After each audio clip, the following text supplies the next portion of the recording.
Hello प्यारे साथियों, Vimlesh coaching classes में आप सब लोगों का स्वागत है।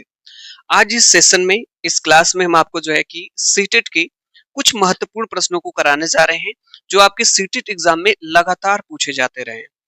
आज इस क्लास में जो भी हम आपको प्रश्न कराएंगे ये ऐसे प्रश्न होंगे जो आपके सीटेट एग्जाम के किसी न किसी सेट में किसी न किसी पेपर में प्रीवियस ईयर क्वेश्चन पेपर में पूछे गए हैं और इस तरह के प्रश्न लगातार जो है सीटेट एग्जाम में पूछे जाते रहे हैं। तो अगर आप सीटेट 2026 के लिए प्रिपरेशन कर रहे हैं तो आप इस क्लास को देख सकते हैं और इस क्लास से आपके 2 से 3 नंबर आपके फिक्स हो सकते हैं सीटेट 2026 के लिए। तो चलिए विदाउट डिले जो है प्रश्न पे चलते हैं और आज की क्लास का ये रहा आपके पास पहला प्रश्न, फर्स्ट नंबर का प्रश्न है। बहुत ही शानदार प्रश्न है और इस तरह का प्रश्न एग्जाम में आता रहता है। प्रश्न हमारा है कि दो संख्याओं का एचसीएफ 8 तथा एलसीएम 96 है। यदि एक संख्या 24 है तो दूसरी संख्या क्या होगी? प्रश्न बहुत शानदार है। इस सेशन को देख रहे हैं क्लास को आप तो रफ पेन लेकर के जरूर बैठिए। कह रहा है कि दो संख्याओं का एचसीएफ 8 एलसीएम 96 है। यदि एक संख्या 24 है तो दूसरी संख्या क्या होगी? इसके लिए हम आपको एक फार्मूला बता रहे हैं, इस फार्मूले को नोट कर लीजिएगा, इसी पे क्वेश्चन आपका लग जाएगा। फार्मूला क्या है? फार्मूला हमारा होता है पहली संख्या गुणे दूसरी संख्या बराबर आपका होता है लस लस गुणे मस। ठीक है, फार्मूला आप नोट कर सकते हैं। It means first number into second number equal to होता है एलसीएम इंटू एचसीएफ होता है। अब आप देखिए प्रश्न में क्या दिया गया यहाँ पे है, यहाँ पे दिया है दो संख्याओं का एचसीएफ 8 है तो यहाँ से एचसीएफ हमारा 8 है तो एचसीएफ मतलब हमारा है मस है तो 8 रख लेंगे गुणे। यहाँ पे क्या है लस, देखिए एलसीएम दिया हुआ है लस 96 तो यहाँ पे हम लोग रख लेंगे 96 बराबर। यहाँ पे पहली और दूसरी संख्या में से कोई संख्या दी हुई है? आप कहेंगे हाँ सर एक संख्या दी हुई है। देखिए एक संख्या आपकी 24 है तो यहाँ पे हम लोग रख लेंगे 24 इंटू यहाँ पे क्या हो जाएगा सेकेंड हो जाएगा। इतना समझ में आ गया होगा? हाँ सर। यहाँ से देखिए सेकेंड बराबर हो जाएगा, सेकेंड संख्या बराबर हो जाएगा 96 गुणे 8। ये इधर गुणे के रूप में है, जब इस साइड जाएगा तो भागे के रूप में हो जाएगा तो यहाँ पे आपका 24 हो जाएगा। अब यहाँ पे आप कैंसिल कर लीजिए, हम लोग कैंसिल कर लेते हैं। 8 एक कम 8 हो जाएगा, 8 त्रिके 24 हो जाएगा। 3 से कैंसिल करेंगे, 3 एक कम 3, 3 त्रिके 9, 3 दूना 6 हो जाएगा। यानी हमारी जो दूसरी संख्या आ गई ये आ गई हमारी 32 और यही हमारा आंसर हो जाएगा। यहाँ पे ऑप्शन आपके पास है, ऑप्शन नंबर ए आपका सही हो जाएगा, ए फॉर अमेरिका। ठीक है, नेक्स्ट क्वेश्चन पे चलते हैं। अगला प्रश्न आपके पास, इस प्रश्न जो ये वाला प्रश्न आपका है दूसरे नंबर का प्रश्न है, ये जो है सीटेट 2025 में डायरेक्ट पूछा गया था 2024 में। ठीक है, 2024 के एग्जाम में ये प्रश्न डायरेक्ट पूछा गया था। सीटेट का बड़ा फेवरेट क्वेश्चन है और हर बार एग्जाम में आता है। मे बी पॉसिबल 2026 में भी क्वेश्चन आपका आ सकता है। प्रश्न क्या है कि 0 और 1 के बीच कितनी अपरिमेय संख्याएं होती हैं? कोई नहीं, सीमित, केवल एक, अनंत। क्या इस क्लास को देख रहे हैं? इसका आंसर आपको पता है कि 0 और 1 के बीच कितनी अपरिमेय संख्याएं होती हैं? अपरिमेय संख्या मींस होता है इरेशनल नंबर। तो हम आपको बता दें इसका आंसर आपका हो जाएगा अनंत। क्या हो जाएगा? अनंत। यहाँ पे एक चीज आप समझ लीजिएगा, जब दो संख्याएं दिया जाए और उसके बीच पूछा जाए कितनी अपरिमेय संख्या होंगी तो अनंत होती हैं। जैसे यहाँ पे आपकी एक संख्या इधर हो, कोई संख्या हो और इधर आपकी कोई दूसरी संख्या का नाम ले और इसके बीच में पूछा जाए कितनी अपरिमेय संख्या होगी तो अपरिमेय संख्या आपकी अनंत होगी। जैसे यहाँ पे इसने क्वेश्चन बनाया कि 0 और 1 के बीच कितनी अपरिमेय संख्या हो तो अनंत होगी। यही पूछ देता कि 5 और 10 के बीच में कितनी अपरिमेय संख्या होंगी तो अनंत होंगी। इसका आंसर आप याद रखिएगा, दो संख्याओं के बीच हमेशा अनंत परिमेय संख्याएं होती हैं। राइट आंसर इसका ऑप्शन नंबर डी हो जाएगा। नेक्स्ट क्वेश्चन पे चलते हैं। ये रहा आपके पास तीसरे नंबर का प्रश्न, बहुत ही शानदार प्रश्न है। प्रश्न यहाँ पे है कि यदि किसी संख्या को 6 से भाग देने पर शेष 5 आता है तो वही संख्या 3 से भाग देने पर क्या शेष होगा? यानी यहाँ पे प्रश्न पूछा गया है कि कोई संख्या है, इसको जब 6 से भाग देते हैं तो हमारा 5 शेष आता है और उसी संख्या को जब 3 से भाग देंगे तो कितना शेष आएगा? क्या प्रश्न आपको आ रहा है?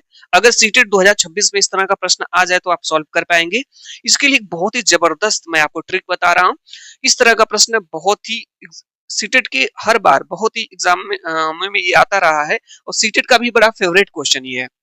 तो देखिए यहाँ पे कैसे लगाएंगे। कह रहा है किसी संख्या को 6 से भाग देने पे, तो यहाँ पे देखिए आपकी ये संख्या है और इसमें जब आप 6 का भाग देते हैं तो ये कह रहा है कि यहाँ पे 5 शेष आता है। कितना शेष आता है? 5 आता है। जब वही संख्या जो यहाँ पे संख्या है, इसी संख्या में वही संख्या लिख लें भाई, वही संख्या मतलब यही संख्या में जब आप 3 का भाग देते हैं, 3 का भाग देते हैं तो कितना शेष आएगा, ये पूछ रहा है यहाँ पे। ठीक है, ये आपसे प्रश्न पूछ रहा है। तो जब भी भाग देने की 2 बार बात किया जाए प्रश्न में, कितनी बार बात किया जाए? 2 बार बात किया जाए भाग देने की, और यहाँ पे जो संख्या हो उसी संख्या में दोबारा भाग दिया जाए।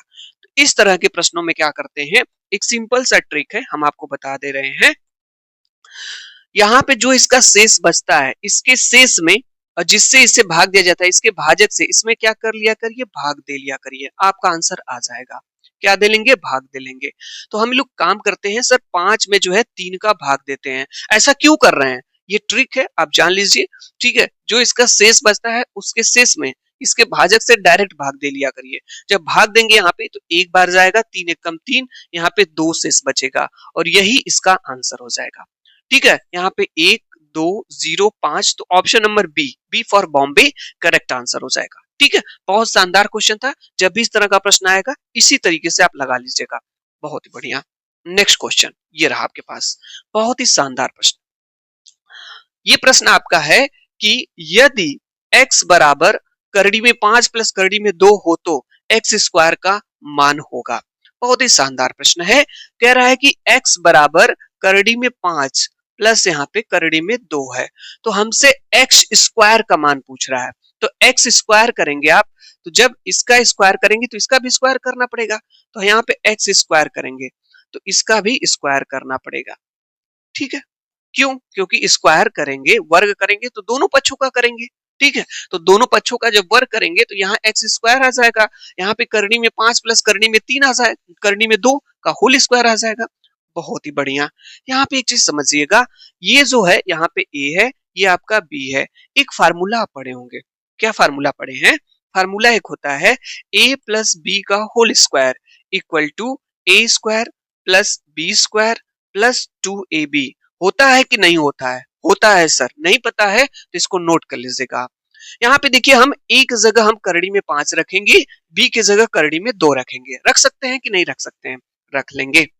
यहाँ पे देखिएगा, तो ये क्या फार्मूला है? ए स्क्वायर, तो करड़ी में 5 का स्क्वायर कर लेंगे। ठीक है, बी स्क्वायर, बी कितना है? करड़ी में 2 है तो करड़ी में 2 का स्क्वायर प्लस यहाँ पे क्या है? 2 है तो 2 रख लेंगे, इंटू ए है, ए की वैल्यू क्या है? करड़ी में 5 है, इंटू यहाँ पे बी है तो बी का मान करड़ी में 2 है तो करड़ी में 2 रख लेंगे। आपको पता होगा जब करड़ी का स्क्वायर करते हैं तो करड़ी हट जाती है, तो मतलब यहाँ पे सिर्फ हमारा 5 बचेगा, प्लस ये भी यहाँ पे सिर्फ 2 बचेगा, प्लस यहाँ पे 2 हो जाएगा। करड़ी में 5 का करड़ी में 2 गुणा करेंगे तो करड़ी में हमारा 10 आ जाएगा। अब जोड़ लेते हैं, 5 और 2 कितना हो जाएगा? 7 हो जाएगा, प्लस 2 करड़ी में 10 आ जाएगा। ये हमारा आंसर है। यहाँ पे किसी ऑप्शन में है? हाँ सर, यहाँ पे देखिए ना, ऑप्शन दिया गया है, ऑप्शन नंबर हमारा सी सही है। ठीक है, 7 प्लस 2 करड़े में 10। ठीक है, बेहतरीन आंसर सही। नेक्स्ट अगले प्रश्न पे, ये रहा आपके पास अगला प्रश्न।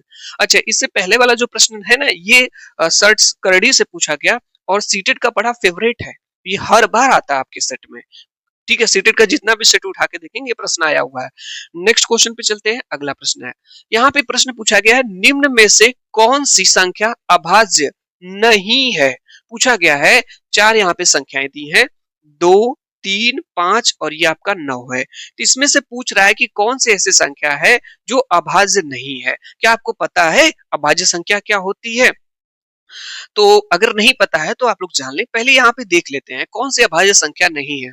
तो 2 आपकी अभाज्य संख्या है, 3 भी है, 5 भी है, आपका 9 नहीं है। ठीक है, ये अभाज्य संख्या नहीं है। अब आप कहेंगे सर कैसे? अभाज्य संख्या क्या होती है इसके बारे में आप जान लीजिए। अभाज्य संख्या में क्या होता है, जिसके केवल केवल 2 गुणनखंडों,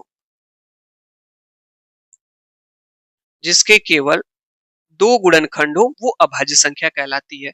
तो यहाँ पे आप देखेंगे जो हमारा यहाँ पे 2 था, इस ये 1 से कटेगा और 2 से कैंसिल होगा और किसी से कैंसिल होगा नहीं होगा, तो ये अभाज्य संख्या है, क्योंकि अभाज्य संख्या कहती है केवल 2 गुणनखंड होने चाहिए। 3 को भी देखिए ये 1 से कैंसिल होगा, 3 से होगा, ठीक है, और किसी से नहीं कटेगा 3, तो इसके भी 2 गुणनखंड है, तो ये भी अभाज्य संख्या है हमारे यहाँ। ये 5 1 से कैंसिल होगा, 5 से होगा, तो ये भी अभाज्य संख्या है। लेकिन इस 9 को देखिए 1 से कैंसिल हो जाएगा, 2 से नहीं 3 से होगा, फिर 4 से 5 से 6 से नहीं होगा, 9 से भी होगा। तो जो 9 के 3 गुणनखंड हो गए, देखिए 1 3 और 9। तो जब जिसके 2 या 2 से अधिक गुणनखंड होते हैं, जिसके 2 से अधिक गुणनखंड होते हैं, वो भाज्य संख्या कहलाती है। तो 9 उस हिसाब से देखा जाए तो भाज्य संख्या है और विषम भी है, लेकिन आपके 2 3 5 आपके अभाज्य हैं। तो यहाँ पे पूछा गया था अभाज्य नहीं है, तो आपका 9 हो जाएगा। नेक्स्ट क्वेश्चन पे चलते हैं, ये रहा आपके पास अगला प्रश्न। क्वेश्चन नंबर 6 है, करड़ी में 49 प्लस करड़ी में 81 का मान क्या है? करड़ी में 49 प्लस करड़ी में 81 का मान क्या है? यहाँ पे 16 है, 14 है, 20 है, 10 है। अब तो लगाने के बाद पता चलेगा। बहुत ही शानदार प्रश्न है। यहाँ पे देखिएगा करड़ी में जो 49 है, इसको हम लिख सकते हैं 7 गुणे 7। अब इसको भी हम लोग लिख सकते हैं 9 गुणे 9। ठीक है, यहाँ पे आप पेयर बना लेंगे, एक बाहर आ जाएगा। यहाँ से जब जोड़ा बनाएंगे पेयर तो एक बाहर आ जाएगा। 9 7 कितना हो जाएगा? 16। हमारा आंसर जो हो जाएगा 16 हो जाएगा। ऑप्शन नंबर ए करेक्ट हो जाएगा। तो बहुत ही सिंपल प्रश्न है, आसानी से आप लगा सकते थे। यहाँ पे एक चीज आपको समझना होगा, जैसे आप एक देखिएगा, यहाँ पे जो दिया गया है ना करड़ी में 49, ये किसका वर्गमूल? यहाँ 7 हो जाएगा और ये डायरेक्ट आप 9 कर लेंगे तभी आपका आंसर सही हो जाएगा। चलिए नेक्स्ट क्वेश्चन पे चलते हैं हम लोग, अगले प्रश्न पे। ये रहा आपके पास अगला प्रश्न। प्रश्न क्या है भाई? पूछा गया है कि निम्न में से कौन सी संख्या अपरिमेय है? और यह सीटेट में बार बार पूछा गया है। ठीक है, इस तरह का प्रश्न जो है सीटेट में हर सेट में हर बार आया है। और यहाँ पे देखिए पूछा है निम्न में से कौन सी संख्या अपरिमेय है? 0.375, 7/9, करली में 3, 0.6। बताइए आप लोग आंसर क्या हो सकता है इसका सही? राइट आंसर क्या होगा? इसका जो सही आंसर आपका हो जाएगा ऑप्शन नंबर सी सही हो जाएगा, करड़ी में 3। अब आप कहेंगे सर कैसे? कैसे करड़ी में 3 एक अपरिमेय संख्या है? तो सबसे पहले हम बात कर लेते हैं ऑप्शन नंबर ए की, बी की और डी की। अगर ये सब है तो ये सब क्या है? हम आपको बता दें, ये आपकी परिमेय संख्या है। कौन सी संख्या है? परिमेय संख्या है। ये भी क्या आपकी है? ये भी परिमेय संख्या है। ये भी आपकी परिमेय संख्या है। और सिर्फ करड़ी में 3 आपकी एक अपरिमेय संख्या है। ठीक है, तो परिमेय संख्या क्या होती है? ऐसी संख्या जिसे p बाई q के रूप में लिखा जा सके, q का मान यहाँ पे 0 नहीं होना चाहिए। ऐसी संख्या जिसे अंश बटे हर के रूप में लिख सकते हैं, लेकिन हर का मान 0 नहीं होना चाहिए। तो क्या 0.375 को आप जो है इसको भिन्न में लिख सकते हैं? तो हाँ सर, इसको लिख सकते हैं। तो देखिए इसको कैसे लिखेंगे? ये 375 आप लिख लेंगे बटे, यहाँ पे देखिए दशमलव है तो यहाँ पे 1 लिख लीजिए, और इसके पीछे दशमलव के पीछे कितने लोग हैं? 1 2 3, 3 को 0 बढ़ा लीजिए। तो देखिए इसे p बटे q के रूप में आपने लिख लिया। नीचे इसका मान 0 नहीं है, इसलिए आपकी एक परिमेय संख्या है। इसी तरह 7/9, देखिए 7 बटे या क्या है? 9 है। तो ये आपका p है, ये क्या है? q है। q का मान 0 तो नहीं ना है? नहीं है, इसलिए ये भी आपकी क्या है? आपकी परिमेय संख्या है। 0.6 को आप लिख सकते हैं 6 बटे, दशमलव की जगह 1, इसके पीछे 1 लोग हैं तो 0, 6/10, ये भी आपकी क्या है? परिमेय संख्या है। लेकिन करड़ी में 3 अपरिमेय संख्या होगी। तो इस तरह से हम आपको बता दें, जैसे करड़ी में 3 है, करड़ी में 2 है, करड़ी में 5 है, करड़ी में 7 है, ये सब आपकी अपरिमेय संख्या होती हैं। और एक बार एग्जाम में, सीटेट के एग्जाम में प्रश्न पूछा गया कि पाई क्या है, इसको भी जानते रहिएगा। जो पाई है ये भी आपकी अपरिमेय संख्या होती है। क्या होती है? परिमेय। डायरेक्ट क्वेश्चन पूछा गया था कि पाई क्या है, तो पाई एक अपरिमेय संख्या होती है, लेकिन जो पाई का मान होता है 22/7, ये आपकी परिमेय संख्या होती है। यानी पाई अपरिमेय संख्या और इसका जो वैल्यू होता है 22/7, ये परिमेय संख्या होती है। ठीक है, चलिए नेक्स्ट क्वेश्चन पे चलते हैं, अगले प्रश्न में। ये रहा आपके पास अगला प्रश्न। क्वेश्चन नंबर 8 क्या है? निम्न में से कौन सी संख्या पूर्ण वर्ग है? कौन सी संख्या पूर्ण वर्ग है? 45 है, 64 है, 98 है, 72 है। आप लोग बताएं इसका आंसर क्या हो सकता है? बहुत ही शानदार प्रश्न है। पूछा है कौन सी संख्या इसमें से पूर्ण वर्ग है। राइट आंसर बताना है। देखिए पूर्ण वर्ग का मतलब किसी न किसी का स्क्वायर आपका होगी, ठीक है। मैं तो आपको कहूंगा 1 से लेकर के आप 30 तक का वर्ग और 1 से लेकर के आप जो है कम से कम 20 तक का घन मतलब क्यूब जरूर आप जो है लर्न कर लीजिएगा, याद कर लीजिए, ठीक है। यहाँ पे देखिएगा आपका सही आंसर ऑप्शन नंबर बी हो जाएगा, क्योंकि ये पूर्ण वर्ग है। किसका स्क्वायर है ये? 8 का स्क्वायर है 64 होता है। 45 किसी का स्क्वायर नहीं है, 98 भी नहीं है, 72 भी नहीं है। इस तरह से राइट आंसर आपका बी वाला हो जाएगा। नेक्स्ट क्वेश्चन पे चलते, बहुत ही शानदार प्रश्न है, इस क्लास का अब तक का बेस्ट क्वेश्चन है। प्रश्न यहाँ पे है कि निम्न में से कौन सा कथन असत्य है? निम्न में से कौन सा कथन आपका असत्य है, आपको बताना है। देखिए पहला ऑप्शन यहाँ पे है एक अभाज्य नहीं है, दूसरा ऑप्शन है दो सम अभाज्य संख्या है, तीसरा ऑप्शन है सभी सम संख्याएं अभाज्य हैं, चौथा ऑप्शन है अभाज्य संख्याओं के दो ही गुणनखंड होते हैं। आप लोग बताइएगा कौन सा ऑप्शन इसमें से गलत है। इस तरह का प्रश्न आपके सीटेट एग्जाम में हर बार आता है। इसमें से बताना है कौन सा जो है आपका ऑप्शन इसमें से गलत है। तो आइए चेक करते हैं पहले ऑप्शंस को। एक अभाज्य नहीं है, सही बात है। एक जो होती है संख्या वो अभाज्य नहीं होती है, सही बात है, ये मतलब सही है, कोई दिक्कत नहीं है। दो सम अभाज्य संख्या है, दो को देख लेते हैं। तो दो जो होता है ये सम भी होती है, सही बात है। सबसे छोटी सम संख्या क्या होती है? दो होती है कि नहीं होती है? होती है। और सबसे छोटा जो अभाज्य संख्या होती है ये भी दो होती है। तो दो जो आपका है ये दो सम भी होता है और अभाज्य भी होता है, सही बात है, ये कथन गलत नहीं है। अगला है सभी सम संख्याएं अभाज्य हैं, सभी सम संख्याएं अभाज्य होती हैं। तो सम संख्याएं क्या होती हैं? ऐसी संख्याएं जो दो से डिविजिबल होती हैं वो सभी सम संख्याएं कहलाती हैं, ठीक है। जैसे आपके दो है, चार है, 6, 8, 10, 12 डॉट डॉट डॉट, ये सभी सम संख्याएं। और कह रहा है कि सभी सम संख्याएं अभाज्य होती हैं, ऐसा नहीं है। केवल दो एक ऐसी सम संख्या होती है जो सम भी होती है अभाज्य भी होती है। ध्यान से सुन लीजिए आप लोग, केवल दो एक ऐसी संख्या होती है जो सम भी होती है और अभाज्य भी होती है।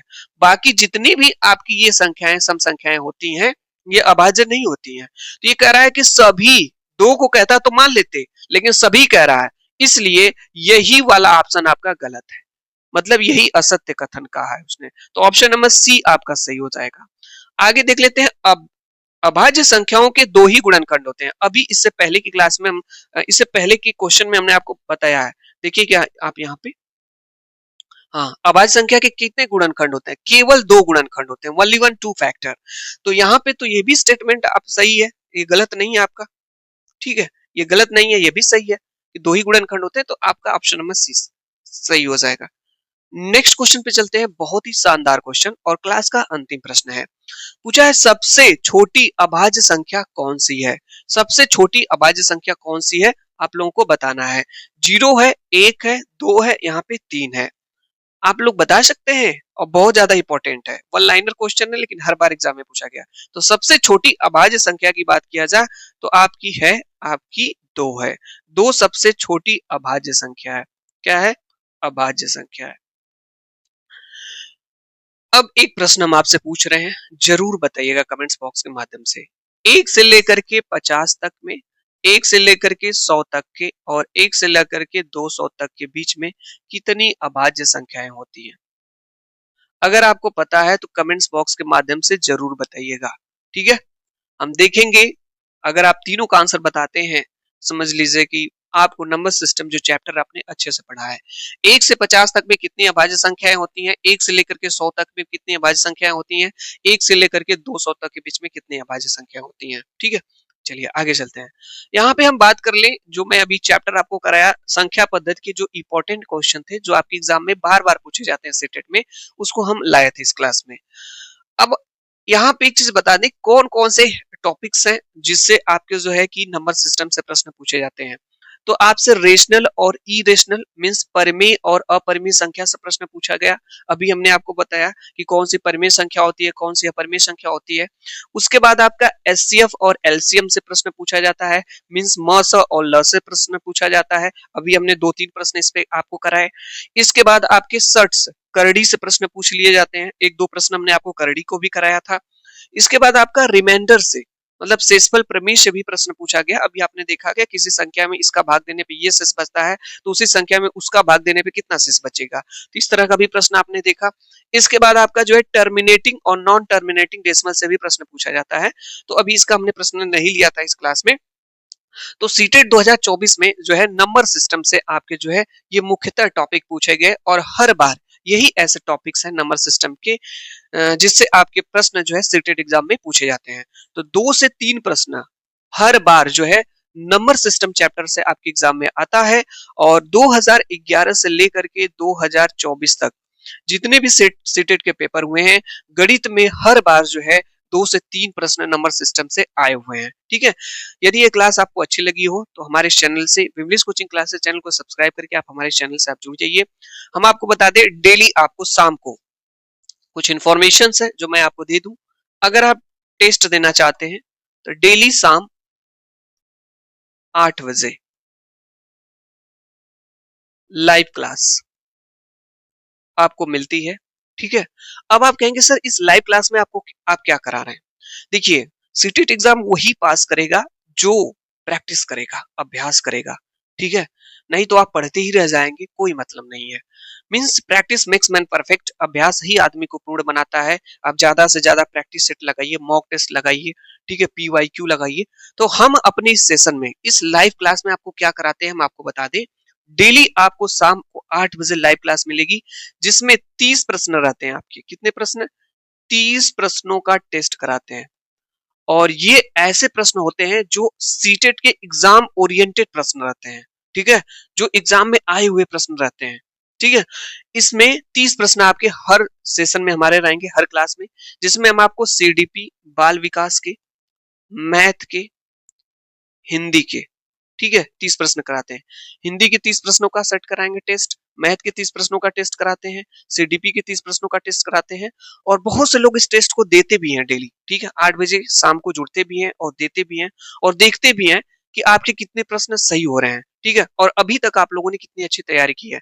इन 30 प्रश्नों से आपको पता चलेगा कि आपकी पढ़ाई की एक्यूरेसी क्या है, आप किस तरह से पढ़ाई कर रहे हैं। 30 प्रश्नों का टेस्ट होता है, CDP का हो सकता है, मैथ का, हिंदी का। तो आप भी इस टेस्ट को दे सकते हैं शाम को 8 बजे। इंग्लिश कोचिंग क्लासेस चैनल को सब्सक्राइब कर लीजिए, इस चैनल से जुड़ जाइए। शाम को डेली 8 बजे जुड़ना ना भूलिए। अगर इस चैनल से आप जुड़ते हैं तो डेली आपको 30 प्रश्नों का टेस्ट मिलेगा और अपना असेसमेंट कर पाएंगे कितनी अच्छी तैयारी अभी तक आप लोगों ने सीटेट 2026 के लिए की है। क्लास देखने के लिए आप लोगों का बहुत बहुत धन्यवाद, आपने हमें समय दिया। Thank you so much. बाकी नेक्स्ट मिलते हैं, बाय।